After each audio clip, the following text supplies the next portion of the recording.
Camellia Rabindranath ঠাকুর। নাম তার কমলা। দেখেছি তার খাতার উপরে লেখা।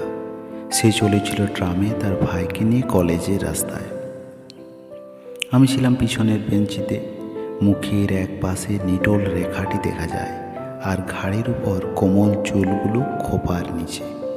কোলে তার ছিল বই আর খাতা। যেখানে আমার নাম্বার সেখানে নামা হলো না।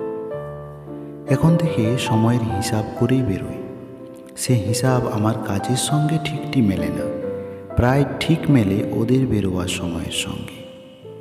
প্রায়ই হয় দেখা। মনে মনে ভাবি, আর কোনো সম্বন্ধ না থাক, ও তো আমার সহযাত্রিনী। নির্মল বুদ্ধির চেহারা ঝকঝক করছে যেন। সুকুমার কপাল থেকে চুল উপরে তোলা, উজ্জ্বল চোখের দৃষ্টি নিঃসংকোচ। মনে মনে ভাবি, একটা কোনো সংকট দেখা দেয় না কেন? উদ্ধার করে জন্ম সার্থক করি। রাস্তার মধ্যে কোনো একটা উৎপাত, কোনো একজন গুন্ডার স্পর্ধা, এমন তো আজকাল ঘটেই থাকে। কিন্তু আমার ভাগ্যটা যেন খোলা জলের ডোবা। বড় রকম ইতিহাস ধরে না তার মধ্যে। নিরীহ দিনগুলো ব্যাঙের মতো একঘেয়ে ডাকে। না সেখানে হাঙ্গর কুমিরের নিমন্ত্রণ, না রাজহাঁসের। একদিন ছিল ঠেলাঠেলি ভিড়। কমলার পাশে বসেছে একজন আধা ইংরেজ।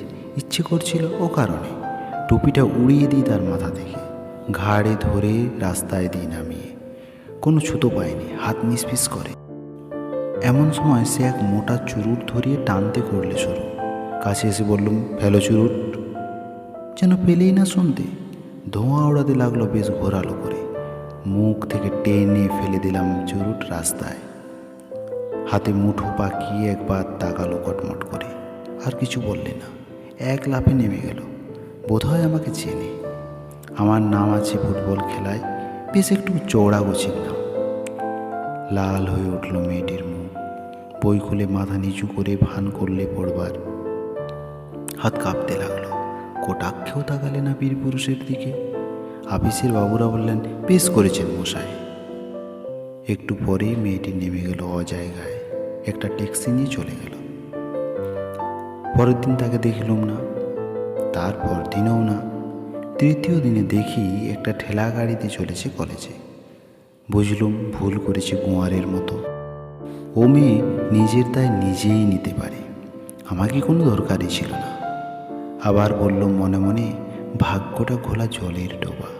বীরত্বের স্মৃতি মনের মধ্যে কেবলই আজ আওয়াজ করছে ঠাট্টার মতো। ঠিক করলুম ভুল শুধরাতে হবে।